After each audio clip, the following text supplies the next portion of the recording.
Well, welcome to the latest edition of TV on the Net. I'm your host, Tom Vartanian. Today's show brought to you by AmeriQ Credit Union. For every day, for everything. Located next to Little Caesars at 3944 Route 281 in Cortland. By Right Angle Creek Farm and Marathon. All natural, pasture-raised Angus beef from our farm to your table.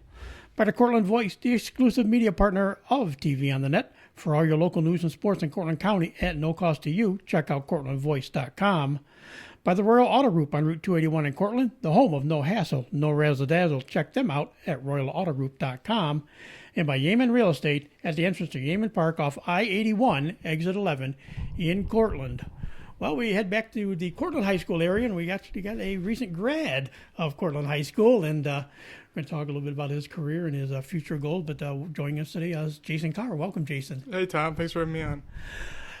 So I got to know, there's so many ways to go with this, and of course I did so many podcasts during the pandemic, and I always talked about what it was like at first, but I guess kind of taking a reverse mode on that. What was it? Obviously last year was hard, and nobody got to play, and you were only a Jason, so you're only a junior that year, Jason, so you're lucky. But this because the seniors lost out, but this year you came back, and it was a season. It was a different season, but at least it was a senior season. I'm sure that felt good that you guys were able to get everything in this year. Oh, yeah, it was great. I was really, really fortunate to get to play this year since I didn't have last year, and I felt kind of bad for some of the seniors last year who didn't get to play. So you're trying to be a three-sport athlete? Yes, yep. I know basketball and baseball. I wasn't quite sure which way you went in the fall. I played football up until my 9th grade year, and then I played golf my 10th grade year. Okay. Yep.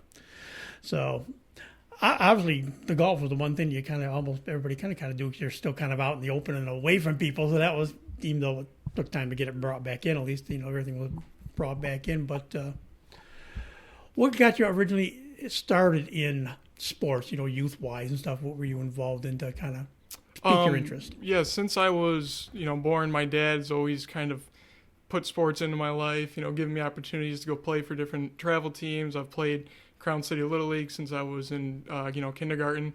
I played youth basketball leagues, and then once I got into high school, I started playing sports. And things got serious. And I started looking at different travel teams out of the state, and ever since then, I've just kind of been playing. And of course, for you back in the early days at Crown City Little League, it's not been around a long time, but you were still in kind of the beginning stages of it. It's as once it got started, it's really grown very well, and it's turned out a lot of good ball players since. Yeah. So most of my teammates from this year, I grew up with playing in Crown City, and now they're starting to take in kids from Marathon, Homer, kids around from the area. What kind of memories do you have from those first days of playing Little League and playing up at on Star Road? I mean, I think some of my favorite memories were from some of my coaches, such as Sparky Case. He always made it fun playing for him, and he really playing for him. Probably some of my best memories. Hitting home runs, playing on different teams. It was all fun. At a Little League, they kind of want kids to learn all positions, but I know there's certain ones, you can't mention Albright without them being a pitcher, a lot of them and different things and the things that they did. But what was your favorite position? I started out at first base, and I've always been a pitcher. Throughout the years, I started catching a little bit, shortstop, third base. I was mainly an infield guy, never really played in the outfield, but now I'm more focused on third base and pitching. And once you moved along, once you got to junior high, what was your junior high days? Getting that first taste of really starting to play against other schools and stuff. I thought that was cool. I mean, I was already pretty used to playing against teams out of the area from travel teams I played on. But it was cool. It was better competition. Different guys. You never saw the same pitcher twice. That kind of thing. And from there, of course, on up to the varsity level. And let's start with well, I guess we could start. I guess basically with golf. It was more golf than it was football or anything else. But what was your golf career like? I started out in 10th grade. I barely have ever golfed before when I started. Coach Hughes, Yale Hughes, was my coach. He kind of took some extra time to make sure I knew what I was doing out on the course, taught me more about the rules, taught me more about my swing, and I actually ended up being one of the top 6 guys on the varsity golf team my 10th grade year, which was really, really awesome for me. I got most improved player that year, and I love golf ever since. So did you get to play a little bit? Then you played a little bit. They had some matches this year, I think, right? Yeah, I actually didn't play this year. You didn't play this year? Yep, no. All right. Basketball, there's been some good years at Cortland High, but the last couple have been a little bit more of a challenge. It's been kind of a combination of things. It's the ebb and flow of the program. But what were your JV and varsity days like with the Purple Tigers? JV year, 9th and 10th grade year, I had Coach Tom Murphy. He was a great coach. I hadn't really ever played basketball that competitive before. I've never really been a huge basketball player, but it was definitely a great way to make me a better athlete and to stay in shape. And I really enjoyed playing basketball for Coach Murphy. 11th grade year, I played for Coach Milligan. And he was a great coach. I learned a lot from him.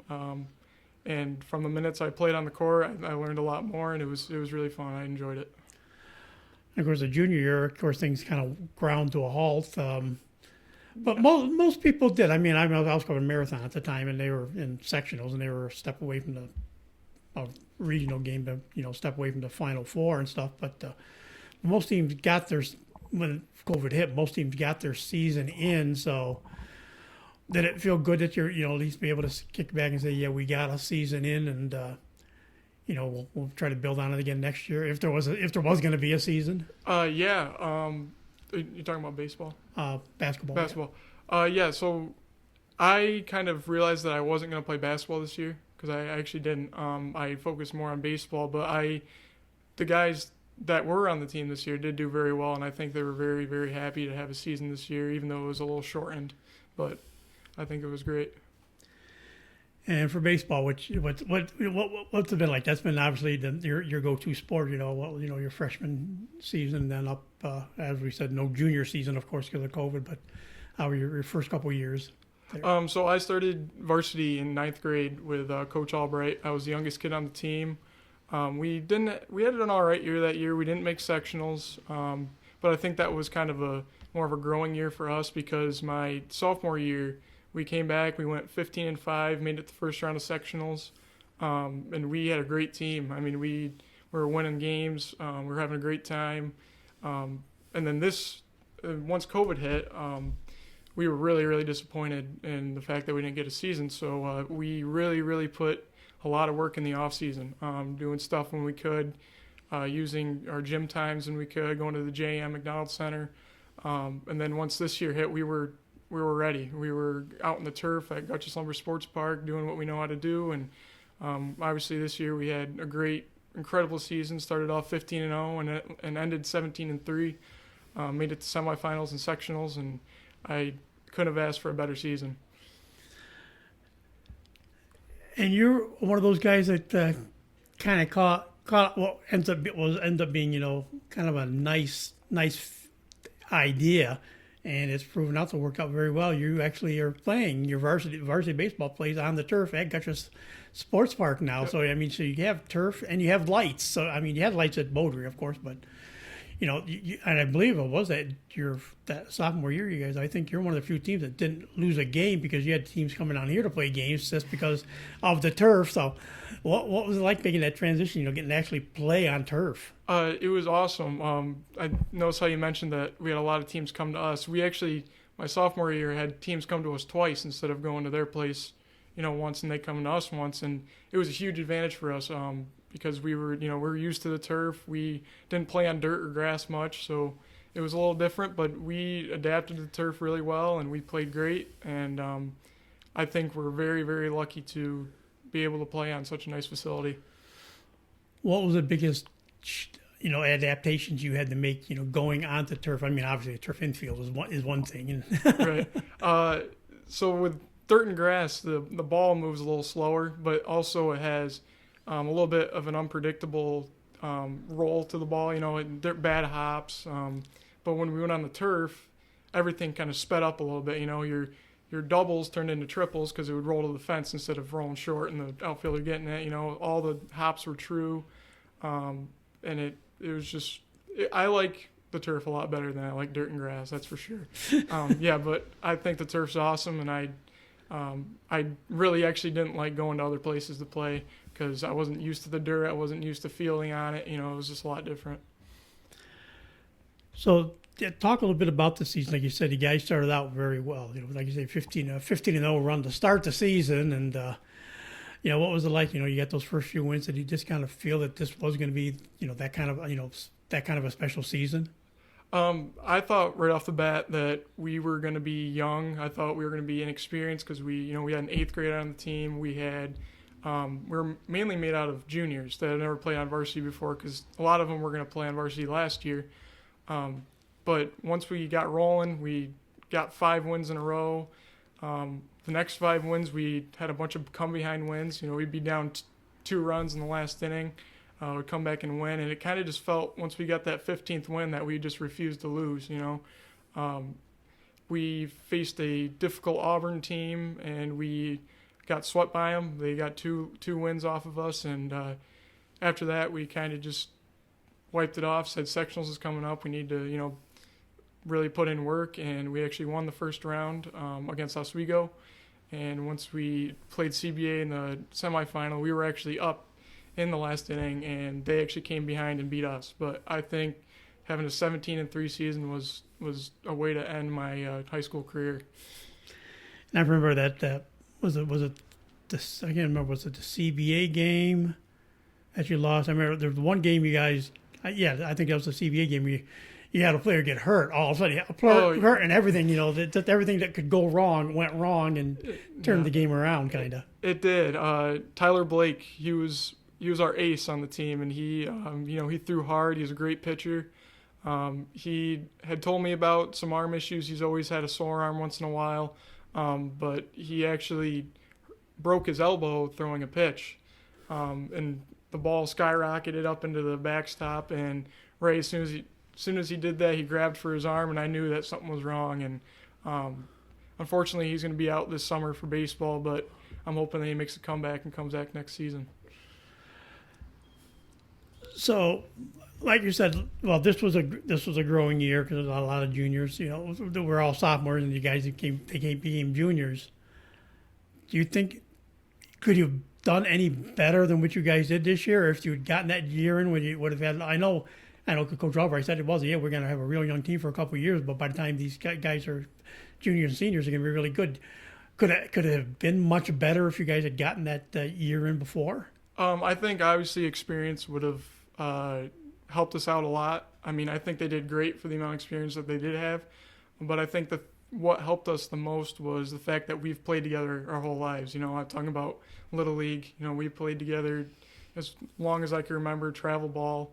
But I think going into next year, they're really going to have some experience under their belt, and they're gonna know what to do when it comes down to tight situations. You know, and I think they're going to do well next year. I know you had the one. I don't know. I joke. I don't know if it's an advantage to a kid or a disadvantage to a kid. Of course, now all the Albrights got Dad to deal with, Caden and Cal, and everybody's got Dad to. But you spent some time playing for Dad too, like in Little League and stuff. So what was it like playing for Dad? Yeah, my dad has been my coach since I started playing baseball. He always was my assistant coach with Sparky during Little League. I love playing for my dad. I mean, it was nice having him there watching me. He would always critique me on things, you know, that he saw me doing wrong. And yet again, the one person I've learned the most from is my dad. So I think it was great that he coached for me so long. And I'm kind of upset to see my baseball years closing down, but I'm just hoping that I can keep playing fast pitch softball with him and stuff. Keeping that kind of connection together. I have to ask this, and it's all in jest, of course, but I remember when he used to work at the newspaper for a while. I remember we got to know him there, but we've known him ever since then too. Taney and I both dealt with him a lot. We always heard how at least him tell us how good he was as a player. So was that all just kind of hype, or was he actually really good back in the day? No, ever since I was born, I've known my dad played fast pitch, and actually, just this last weekend, I went to a tournament with him, and I actually walked into one of the main buildings at the field, and there was a picture of him with the team that had won the championship there, and it's just kind of a way to know that he was there, he was playing, and I believe every word my dad tells me about his playing days. He's got a garage full of trophies, pitching awards, tournament wins. I truly believe my dad's a pretty good fast pitch player. As far as, like you say, a lot of it, you're one of those that really ended up as the years got more, got longer, closer to your, becoming a senior, it pared down more to a lot more, travel ball, more specializing mainly just in baseball. What got you attracted to wanting to, back when you started playing travel ball, got you involved in that to, want to play and keep improving? So during Little League, I was offered a spot on a travel team from Pennsylvania called Steel and Home. I played with them for, I believe, 3 years, and I went to some of the most amazing ballparks with them. I went down to Delaware, Sports at the Beach, at Rehoboth Beach, and I went to Cedar Point, which was a cool amusement park, and I went to Cooperstown Baseball or Dreams Park. I've been all over the East Coast playing with them, and it was amazing getting to play at all these amazing places and getting to improve myself during baseball. I played up with them till 7th grade. Where I went on the big field. I wasn't on a Little League field anymore. And then just recently, I came off a team, the New York, Pennsylvania Stampede, and they're out of Elmira. And I played with them for a year. I went to some really cool places with them too. And this year I'm playing for Cortland Crush, and we're going to some cool places again. We're going back to Sports at the Beach, which is awesome. And I really like traveling around, getting to meet new guys, playing with new players, playing against teams from all around the country, and even some from Canada and other countries, and it's just it's good to see other competition. I know it's interesting. You get the Legion fields a team, has been fielding a team off and on. You have Babe Ruth baseball has been around quite a while in the area too, and I know that next step really for like 16 under, 18 under. Yeah, there's still like Legion ball and Pony League, other stuff you can get involved in, but. I know the Cortland Crush has gotten involved. They've had the junior Crushes had teams the last couple of 3 years, and they've got several teams this year. They got more teams than they've had. From what I was heard from Bill McConnell said, we got a bunch of teams this year, and that's because of the people getting involved in it. Has that been a nice addition that it's a hometown travel team like that? That's you pretty much even more solid than what was playing Lake Legion or something else? I think it's great. I remember playing for travel teams that were out of the state. I would have to travel to go to practice. I wouldn't just travel to go to tournaments. I think it's great that it's local. My brother's even playing for one of the teams. I think it's great that they have multiple age groups playing for them. And we're all going to the same tournament. And I think it's great that we're playing with the same teammates that I was playing with throughout the high school season. So the chemistry's there. I'm excited to play in tournaments this season, see what we could do. I know we got some guys from Homer, Stockbridge Valley. We got some guys coming to play for us. So I think the addition of that team is great. I know one of the biggest things we heard all during the pandemic was, why can't our kids play when they're in the high school seasons? There was travel basketball was going on. You kind of had to go out of state to play at times, but different things. But there was travel baseball. Despite that, was there any concerns with that, with the travel? Traveling out of state and doing stuff like that. With not having a high school season, but you were able to go out and play travel ball. So we actually had to be really, really careful with when we practiced. We had to maintain social distancing. We had to wear masks. We had to make sure everything stayed sanitized. When we went on tournaments, the COVID restrictions were a little uptight. We always made sure we followed the rules, wore masks. But I think we were actually able to be pretty loose with how we played. We didn't have to worry too much about getting sick. We had a couple COVID exposures throughout the season last summer. But other than that, there was no big speed bumps. I know that's the one thing. That's one of the people I asked about it was Brooke Tillotson, an American basketball player, and she said, yeah, it was a year where you played your tournaments, you did things like that, and yeah, you worried about how you did and everything like that. But she goes, it was always the thought. She said, and I never thought about it until she mentioned it, for a high school kid to come home and hopefully you don't get that, like that Monday text, there was an exposure, you've got to go into quarantine. Did that put a little more pressure on just the fact that you had to maybe get through a Monday or Tuesday, that nothing happened while you were, say, in Pennsylvania or somewhere else playing? No, it did, and a lot of the guys who got exposed, couldn't come to practice, couldn't participate in a tournament. It would affect some of the other guys if someone got COVID. So it was difficult, and it kind of drew our minds away from baseball a little bit because we were too worried about not getting sick. You know what I mean? So I know the big thing it's kind of taken off here in the area, and I know they're gonna. I guess they're supposed to host a tournament this year, and I think they're looking to do more down the road as Gutches expands. But because I hadn't heard much about them until more recently now, is Prep Baseball Report. They seem to really. Well, how does that fit into the plans now? It's a national organization, so it's kind of nice that if you get a chance, to get involved with that kind of an organization and be a way to get kind of helps you promote your game. I think what PBR is doing is great. I've participated in, I think it's 3 PBR events.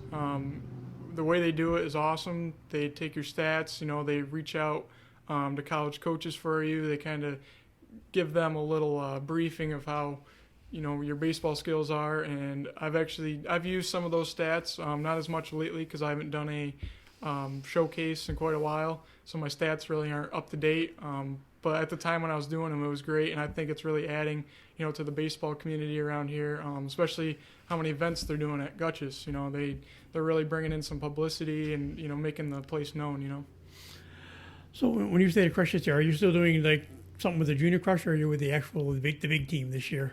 No, I know they are allowed high school Yep. seniors and stuff. No, I'm with the 17U Junior Crush this year. Yep. Okay. I know one of the former players, Noel Barber, was supposed to kind of play this year, but he's nursing a hip injury, so he's not around. And Caleb Thompson is on the team. Though he pitched, he went to TC3 and had a nice season pitching this year there. So I know he's on. A couple of guys local on the team. Well, Garrett Bell too, used to be at Groton. So I mean, so they have some locals. I don't know if that was the route you went that or not. If you got to go with the. No, but I did play with Noah and Caleb my sophomore year, and they're both great baseball players. It's kind of upsetting to hear that they're injured and they can't play, but I know Noah did really well at Utica this year.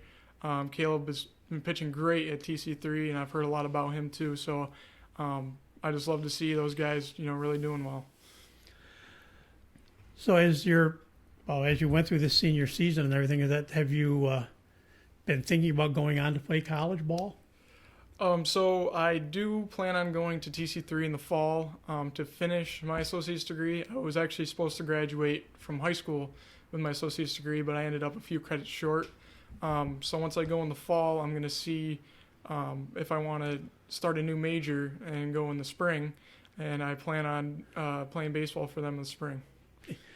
Did you get any other interest from any local colleges or anything? Kind of talk to you at all about it, or was it with the way it's been? It's just kind of it's a little tough. I know it's a little tougher to like you said, especially if you play as a sophomore, don't get to play as a junior year, where a lot of people start really looking at you a lot more than you just got a senior year. So. I'd say my sophomore year, I did have big high hopes to go to a big nice college, play D2, D3 baseball. But as I kind of slowed down to this year, I kind of realized my skills weren't really up to the point where they needed to be, where I could get scholarships or stuff like that. But I did look into Clarkson, I looked into Alfred State, but none of them really popped out to me. So I figured TC3 would be the smart choice for me because it's it's close to home. If I wanted to go do something afterward, I could. I'm actually looking into going to trade school, starting a job like that. But I'm hoping that my baseball career isn't over yet. And the thing is, you have at least even a season or maybe two, and then you want to continue on. Otherwise, educational-wise, it's only 2 years, and you still get 2 years, and you could go to on and play more ball then that way too. Yeah, I actually did think about that. Once I get my 2-year degree, If I still want to keep going, if I want to, go for that, 6 years of school. But I'm not too sure yet. I'm still trying to figure out what I'm going to do. Any, I said, but any dreams of, maybe I want to play good college ball and maybe play pro ball down the road, or that's kind of a long shot for me. I've always dreamed of doing that as a kid, but now that I'm older, I kind of got that taste of reality. It's only such a small chance that I would go that far, but miracles do happen. Can call the player manager at the Trinity Triggers and get a little Pecos League ball in, and have Brian bring you over there and get you some exposure. That'd be awesome. I mean, that's kind of cool. I think he watched what he did. He went on college, played of course for the Cortland Crush, and did go through a few injuries himself and back, but he's actually. He said he's still playing. I thought more he's gonna be more as a manager, but he's kind of the player manager, so he's been playing left field some, I guess, for the Triggers. But he's getting a chance to do some managing. Would that be something that might interest you down the road? All your days of playing, get involved in either coaching in the high school level or something, or maybe something like that, or a manager. I think it would all kind of depend on what my future looks like. If I'm going to have a family, if I'm going to be in the right area to do a coaching job. But I would love to someday coach baseball and kind of do what my dad did. If I ever have a son or something, I'd love to do that. What do you think made like I said, as you came up, like I say, we joked there's a lot of kids that are becoming success stories out of the Crown State Little League since it started. What do you think because Homer always had the Little League. They had a lot longer, and so some kids from Cortland would go over there playing stuff like that, and then finally Cortland did start its own program. What do you think made it so that it's grown like it has here in Cortland? I mean, and it's got two of the better fields around as far as Little League fields up at Testa Park. I think it's the the administration. Steve Woodard does a great job over there. We have some great coaches that have kind of raised kids almost like a third parent. Like I mentioned earlier, Sparky Case was one of my biggest mentors going through baseball at Crown City, and I think him coaching, and there's some other coaches that brought in other kids, and we're pretty much the only Little League organization around here other than Homer, so it kind of drew in kids who want to play, and it gave them an opportunity to get better, and then now they're probably playing for their high school team and doing well. Are you surprised? Because I know some places I won't. The one I know of is Marathon. Used to have a good, Little League program, and now they maybe have one, maybe two teams. They don't have a lot of teams, and it's kind of died off there. And a couple other places. I don't know. It's funny. A lot of people say, well, it's the video game era. All the kids want to play their video game to do that stuff. So they're not out. They're not playing like they pick up basketball games on the courts anymore. They're not out playing football that much, or they're not out getting out and playing catch and playing a baseball game. Do you see that kind of as a reason why youth sports has kind of struggled a little bit more? Or is it just, or just, if a person really wants to, you're going to go out there and do it anyways? I definitely do think that it's more of an era for that kind of thing. As we say this, my brother's in there playing video games right now instead of being outside in the nice weather. But I think when I was younger, I played video games too. I did go to the park. I did play basketball out in the streets. I played baseball, wiffle ball in the backyard. I always was hanging out with friends, and my brother does that too. He's almost 13, and he's a great athlete. But I think kids get an idea of a little bit of a balance, a little bit of this, a little bit of that. So I don't think that's too much of an impact. So you're the bigger brother. Does he still listen to Big Brother? Does little brother listen to Big Brother for advice, or is he kind of just go with what Dad says? And I can figure my own things out, and my dad will help me figure it out. Or do you? He doesn't listen to me as much as I want him to, but he. I've taught him a lot through different sports he's played. Football, basketball, baseball. That's kind of his three main sports. Like when I started out, and I have tried to teach him what I've learned. I've given him advice that my dad might not know about. Obviously I've had coaches that he has now, so I kind of just tell him a little bit about each sport. We go out in the backyard, play catch. We have a good time. I try to teach him some things. I actually just taught him how to throw a curveball. We're just kind of, playing around, I'm just trying to help him out, because he's going to be the next one to come up through. So that's one thing about baseball. It's something I talked actually to Mike Ertz about, SUNY Cortland athletic director. And he said, "Yeah, I'm guilty of it too." But he said, "Yeah, I'm kind of pushing Mike. Kids kind of going one sport more too." But he said, "I kind of always do encourage a kid to play 3 sports because it gives a rest to what you're, certain muscles you use, certain muscles in football and soccer that you don't use in baseball. Same thing when you play basketball and different sports, and especially kids that want to pitch. Do you worry about, because the one sport that is not natural is pitching on baseball. Do you worry about, have you worried about arm issues or anything like that, or is that something you just go out and try not to worry about it? I've been pitching almost my whole life, and I have never ever had arm issues. I've had muscle soreness. I've had to take a couple weeks off, try to make my arm better. But I think when I used to play 3 sports, they kind of kept my body in all around great shape. It would give my arm a break. It would work on different muscles. But I've never really been too worried about my arm. I've always had people telling me how to take care of it. Ice after every game, take ibuprofen, stretch very well before a game, which I always do. So I've never had many issues with my body. Yeah, because they said the hardest one, and when I coached some travel ball for Dryden back in the early 80s, and I had a 13-year-old kid with a wicked curveball. But it's like young kid. They say one thing. Young kids, they don't. That's the one thing they don't want a kid that throws curveballs more than anything. Fastball's just fine. And back then it was just fastballs, curveballs, and changeups. It wasn't so much sliders and everything else. It's along now. But would you say that might be the hardest pitch? It would be to have to work with and try to just master well protecting your arms like that curveball, something like that? Yeah, so when I was, first starting out to play and I was getting a little more competitive with my pitching, my dad actually wouldn't let me throw a curveball. He taught me how to throw a knuckle curveball, which is a little less hard on your elbow. It's not quite a snap on your elbow. It's more of a natural motion. But then once I got up to, be 13, 14, he started showing me how to throw one. I actually limited myself of how many I threw, though. I never, went a whole game throwing half curveballs, half fastballs. It was more like, 80%, 20%. So I'm kind of hoping my brother does that too.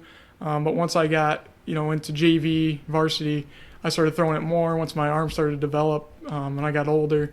And my curveball is actually my best pitch. And that's what I've always thrown ever since I got good at it. And it's definitely my go-to when nothing else is going right. Of course, the big talk now in Major League Baseball is the spider tack or whatever else you can find to put on a baseball, which is kind of funny. There wasn't that much trouble in Little League and high school ball. There's not too much. The balls aren't too. They're still more greasy than they are anything than. So, what your thoughts on the idea that they're saying, a lot of us right now, that it was promoted in the minor leagues. That's how they said you wanted to make it major. You had to pretty much be able to do something and have better control on the ball with the ball. So really, the minor leagues are more to blame, I guess, for the pro guys. All the pro guys throw spider tack, but you hear it differently in Japan. The balls are just made differently, so it's a difference too. And that's been. I mean, I'm not so much about the sticky substance part of it, but the balls have changed off and on over the years in Major League Ball. Sometimes the seams are different or this and that. Is there much change like that in the high school or the ball? Have you seen the ball pretty much always stayed the same as far as high school ball? I'd say definitely in the high school level, the seams are a little bit bigger than what they were in Little League, only because a lot of kids in Little League didn't really throw off speed. It was more like try to throw a strike, not instead of a ball. And once I got into high school, the ball actually feels a little bigger because of the seams, and it's a different feeling. But I definitely like having bigger seams. It makes everything move a little more. But yeah, I did notice a little bit of a difference.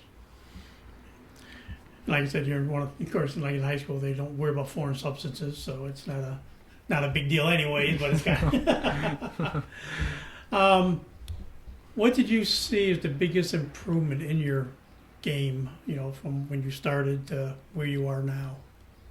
Oh man, that's a tough one.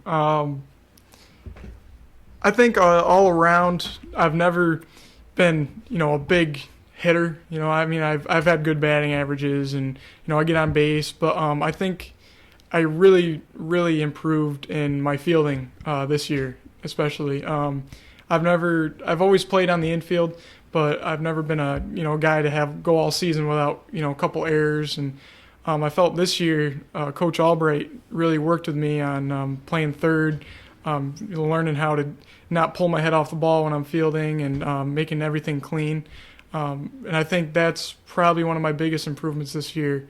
With pitching, I have always been pretty consistent with pitching. I mean, I've had my on and off years, but I also feel like this year I did improve pitching too. I had a little more control over my different pitches, and I felt like it was a good year of improvement for almost anyone on the team. We had some younger guys that stepped up in big spots. They were hitting well. They improved their defensive game. And I think all around it was a big improvement year for Cortland. And another thing, you mentioned that, playing on turf, you're going to get the truer. You can maybe, I think part of Coach Albright's philosophy, stay in front of the ball. You're not tendency to get the odd bumps or things, but on turf, it's going to get to you quicker maybe, but the reaction's got to be quicker. But other than that, it's not, to like say, I'm in position, all of a sudden you get the. You missed out. Yeah, you actually think about this. You missed out because you played when you, as a sophomore, played Homer. You played over out at Preble Park, so you missed the old Homer infield, the third base swale. Yeah, you had to know, everybody knew where to play the third base swale. At least on Homer, you knew it. And visitors sometimes they come in, you didn't know if you had to play up more or back more because you had that one little dip and stuff. But you never had to deal with that at least. So that kind of helped you, like you said, giving your confidence more about with your fielding, fact that you're getting truer hops now. Yeah, I do. I remember playing at Beaudry Park my ninth grade year for my first year of varsity, and man, I played third base, and that lip at third base was my enemy. I would either have to get in front of it and take a harder ball off the chest, or I'd play behind it, have to wait on it, make it harder to throw to first. But I think moving to turf, it definitely was easier to judge where the ball is going to go, what hop it's going to give me, but. I think the one thing that really helped me over there is if I ever bobble the ball or miss the ground ball, Coach Albright would get so mad he would pick up another ball and he'd hit the ball at me as hard as he could. And I remember he would just keep hitting them at me until I finally got one. And after that, he'd say, "Good," and then we go on to the next one, But no, I think his help definitely helped me this year. It was definitely a lot of improvement for me this year. And when you think about it, too, it's not only that, is playing third base, you do get the short hops to the first baseman, and then obviously on turf, if you watch some of the pro guys, they perfected the bounce throw to first base. Because on turf, you're going to get that true bounce and stuff, too. So, it maybe makes things a little bit more forgiving also. Yeah, my first baseman, Tyler Blake, he's the one that got injured in our last game this year. He played first base whenever he wasn't pitching, and I remember playing third, and I would field the ball clean, but then when I went to throw it to him, sometimes it'd be a little short, it'd be a little long, but he would always find a way to scoop the ball or block it in front of him, make sure to get the guy out. And after the inning's over, I come up to him, I said, "Thanks for saving me again." So I was real happy to have him over there at first for me. So how about pitching this year? How was your pitching career this year? I thought it went pretty well. It was definitely one of the better years I've had. I was our number 2 guy. Whenever Tyler Blake didn't start, it was me.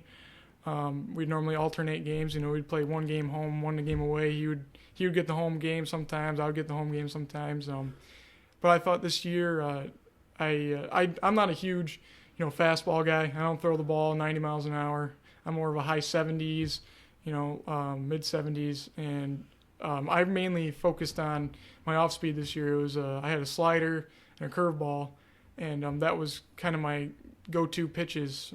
That was kind of my strikeout pitch, and then those would set up my fastball to be effective. I would throw a slider low and then I'd throw a fastball high, get the guy off balance. And all year, that's what I kind of did was how can I get the next batter off balance? How can I make him ground out? How can I make him fly out? And I had multiple complete games because of that. It takes more pitches to strike a guy out than it does to throw one pitch and then to fly out to center field, So that's how I kind of got through, kept my pitch count low, and I thought I had a very successful year pitching this year.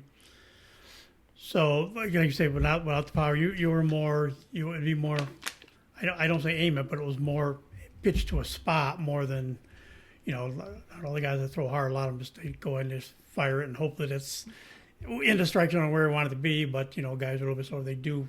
You try to be much more of a control pitcher. That's really you describe yourself more as a control pitcher. Yeah, right. I don't really have the advantage of just blowing it by guys every time, So my catcher Cooper Kanabe actually was a big part in helping me keep these guys off balance. We would talk about it before and after the game. What do we do, and then what can we do to improve next time? When we would when we'd play one team and Tyler would pitch, we would just take mental notes in our head of what each guy didn't like, what each guy did like, and we just kind of use that to carry over into the next game against them, and our locations were a big part of, getting guys out, making them ground out. But yeah, I think the kind of catcher-pitcher connection really helped a lot this year. Who were some of the toughest batters you faced this year? I don't know exact names, but I know there was some guys on Auburn that could really, really hit the ball. I remember I gave up a home run at Syracuse. One guy hit a bomb off me. There's a bunch of guys that were really good hitters this year, and we knew it. We got scouting reports for the games, we got their averages. We can go right online and look. But yeah, there was definitely some guys that could hit the ball this year. How about team-wise? I know it's always funny. Everybody gets to sectionals. CBA seems to be one of those roadblocks that you have to deal with. Our guys this year hit the ball great. We had, Caden Albright, an 8th grader, step up this year. He had a great season hitting. He had some really clutch hits for us. I know he had a walk-off. Tyler Blake was a great hitter. He had 2 home runs this year. Max Gambetta was a big standout this year when he was he actually came out probably 3/4 of the way during the season with a shoulder injury, but I think he had like an 800 average in the first 15 games. He was on fire. He, every time he got up, he actually hit leadoff, and I hit second right behind him, and I always knew that he was going to get on base, to have someone to hit in, and I think we had great guys all around in the lineup. Every guy would pick each other up. We had a ton of RBIs. And I think it was just a great hitting year for us. Of course, wouldn't be complete without talking about playing Homer, of course, because in at least the Partridge-Only tournament, you'd get shots at them if you weren't. But you guys in the regular season weren't in the same league anymore. That's the last few years. Cortland's been back up really in A ball, playing the JDs and the Fultons, Oswego's, and Auburn and stuff like that. Where Homer's still back down in B's playing the West Hills, the Kazas, the Skinny Atlases, the Solvays, and teams like that. You got a chance to see some of those teams both ways a couple of times. Do you think it was more of an advantage playing up, in the A division this year? Or a lot of people say it would be better to be bet down in B, but B has proven, at least my years covering B, was almost as tougher than anything because there's so many teams that were good. Do you have a preference that you like playing up in A against the GEDs and those teams, or? I think this year we were right where we needed to be. I think we were right in it with every single team. There wasn't a single team that was going to blow us out. But I do think that what doesn't put us at an advantage is that we are, probably the smallest school in Class A. I know that there's a lot of schools that have over 1,000 kids in it, and we probably have barely that. So. But I think this year we really showed that we're not just some small school that's going to take a beating. I think we really came out and played well against these bigger schools. And we do joke Cortland Homer, especially in football, more than anything. But it's kind of it's more of a fun running battle between Coach Nashaka and Coach Albright. I know, but I say now, I think, like when I talked to the players back in the 70s and the 80s, yeah, it was a big rivalry. And I said, and I think now, as the kids are older and the parents are older, yeah, that's still my own rivalry in their mind. But really, you guys do intermingle in some sports. They play together, and like you say, you play a lot of travel ball together with guys. Is it that real intense rivalry playing home, or is it just more like I'm going to beat you? You're one of my friends, but I just want to make sure we beat you. That's kind of how it is. I am friends with a couple of kids from Homer that are on the baseball team. Jake Atkins, Rich Lambrecht. I've been buddies with them for a long time. They actually, played Little League with me, and they played travel ball with me. Rich is actually on the Junior Crush with me. But I do think that when it's Cortland against Homer, we're not thinking about our friendship. We're thinking, we want to show to you that Cortland's going to beat Homer. Right. Oh, sorry. Mom, shh, I'm doing fine. So, how did you guys end up playing them this year? Right? Then they had the Parge tournament. I know that came. Yeah, we did. We did play them this year. We played them at the Parge tournament. We won 8-0, but they had a good team. They had some kids that could hit. I know they beat Dryden in the first round, and they played well. But I do think that they had a good team this year. I mean, they went to the section final, and they do have some good players on that team. And I've actually pitched against them, and it was pretty difficult getting them out. And they had some good hits off me. But Cortland, we had a good team this year, so they actually, it's all good. I haven't talked to Rich. Rich is one I want to get a hold of, and too, because I kind of want to find. I know he's going to go on to play baseball, and of course, but we all know what kind of bowler he is. And he's been an excellent bowler. And I kind of like him, man. He's had better luck becoming a pro bowler than going on and playing college and pro baseball, I would think. But yeah, he's going to go on to play baseball. So, what's your scouting report on Rich? I didn't even know he bowled, to be honest with you. I'd only heard of him, playing baseball. But Rich is a great ball player. He's a good catcher. Last summer, he actually caught for me a lot. I always liked having him behind the plate.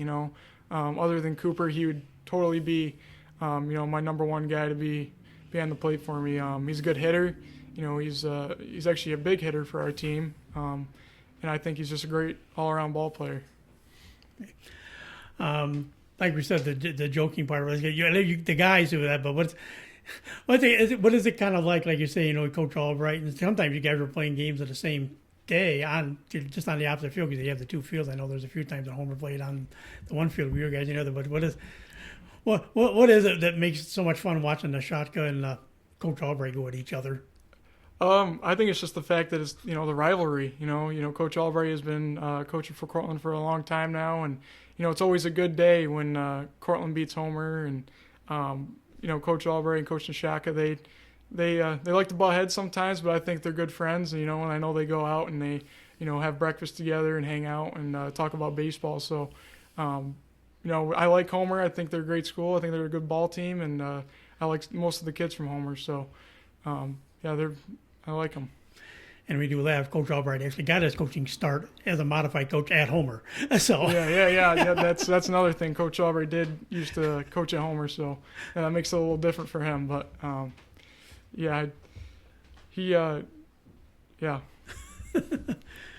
You mentioned Sparky Case. I got to deal. Sparky was his daughter played with my daughter and Kathy Stage softball and stuff. At that time, but I got to know Sparky then and stuff. And what makes him? I know he does enjoy coaching, and he really likes working with the kids. What makes him such a good coach for especially kids?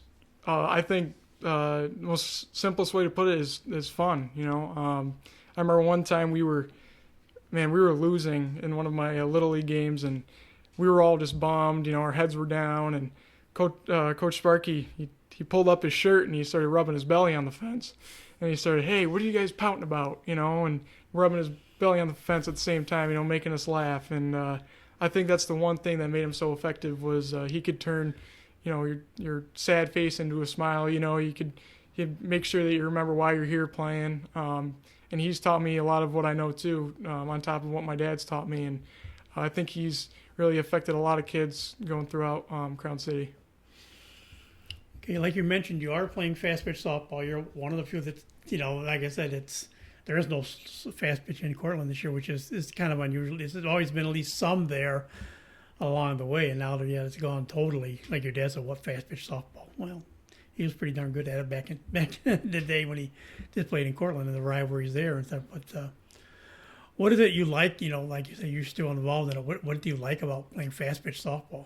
I think it's because I kind of know all the the guys that my dad used to play with, or he still does play with, and they kind of were there to raise me. My dad always brought me to some fast pitch tournaments, all over the place, Pennsylvania, here in New York, and those guys on the team, they really kind of raised me up to be kind of who I am and why I like fast pitch. And I also really enjoy playing with my dad because it's kind of one thing we could do together that involves the same sport that we like. So I think that's kind of why I like fast pitch so much and why I like playing.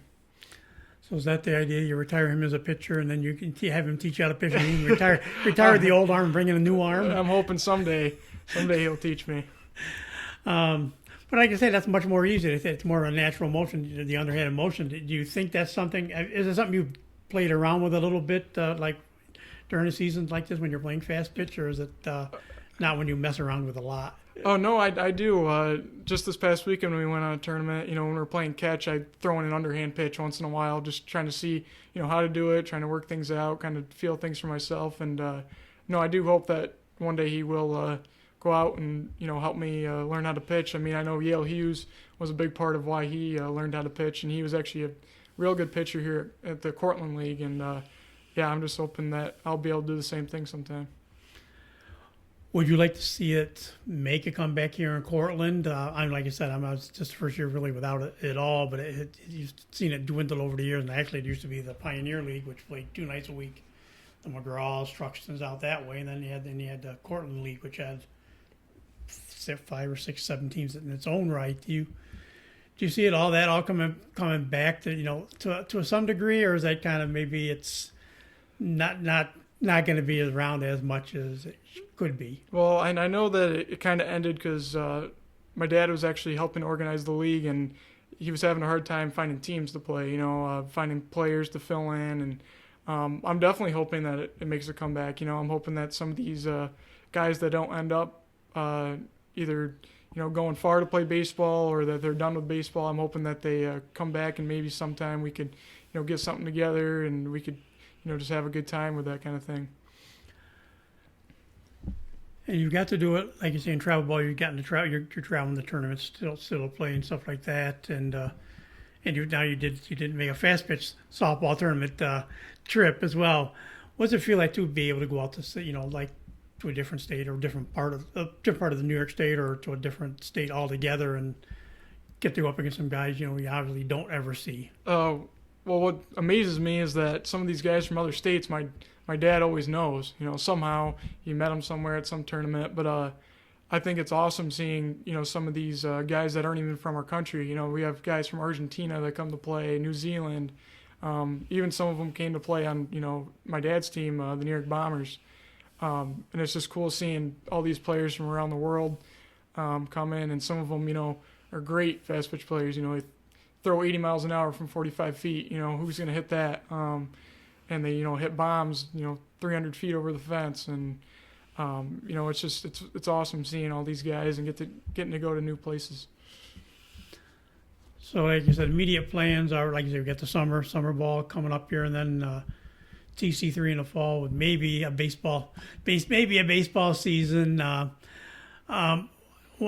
Any other plans you have after that, or is that pretty much kind of what you're, right now just looking immediately? And that will determine how much more baseball you play in college? Depending on whether I go further in college, I do want to go to trade school at some point. I'm really into, carpentry, construction, things like that. And I think that would be something I'd be interested in if I don't, go too far in college. So could that lean towards like some engineering classes in college, maybe? Like say, maybe find a place where you get a little bit of engineering background to go with it? Yeah, I was actually going to do a civil engineering major if I ended up going. I was looking into like Clarkson and stuff like that. They're big engineering schools, and That's actually what I wanted to do until I kind of changed my mind about some things. All right. Any thoughts someday, like we kind of thought about, coaching like Brian Hughes does, doing something like that. Maybe not so much maybe pro ball or getting a chance to maybe get into a little bit of pro ball like that. But one day, like you said, you kind of hinted at it, but like you said, would you like to come back someday and say, oh gee, that's coach the high school team here or do some kind of coaching? Yeah, I would love to. I mean, after I figure out, what my future looks like, I'd love to come back and, give back to my community and, do what I can do. All right. Well, Jason, we want to thank you for taking time to talk to us. It's been fun. Thank you very much, Tom. Thanks for having me. And that'll do it for this edition. Boy, I can't talk today. Of TV on the Net. Today's show brought to you by American Credit Union, for every day, for everything. Located next to Little Caesars at 3944 Route 281 in Cortland. By Right Ankle Creek Farm and Marathon. All natural, pasture-raised Angus beef from our farm to your table. By the Cortland Voice, the exclusive media partner of TV on the Net. For all your local news and sports in Cortland County at no cost to you, check out CortlandVoice.com. By the Royal Auto Group on Route 281 in Cortland, the home of no hassle, no razzle-dazzle. Check them out at RoyalAutoGroup.com. And by Yeaman Real Estate at the entrance to Yeaman Park off I-81 Exit 11 in Cortland. So for my guest, Jason Carr, and yours truly, Tom Vartanian, thanks for listening, and we'll talk to you again soon.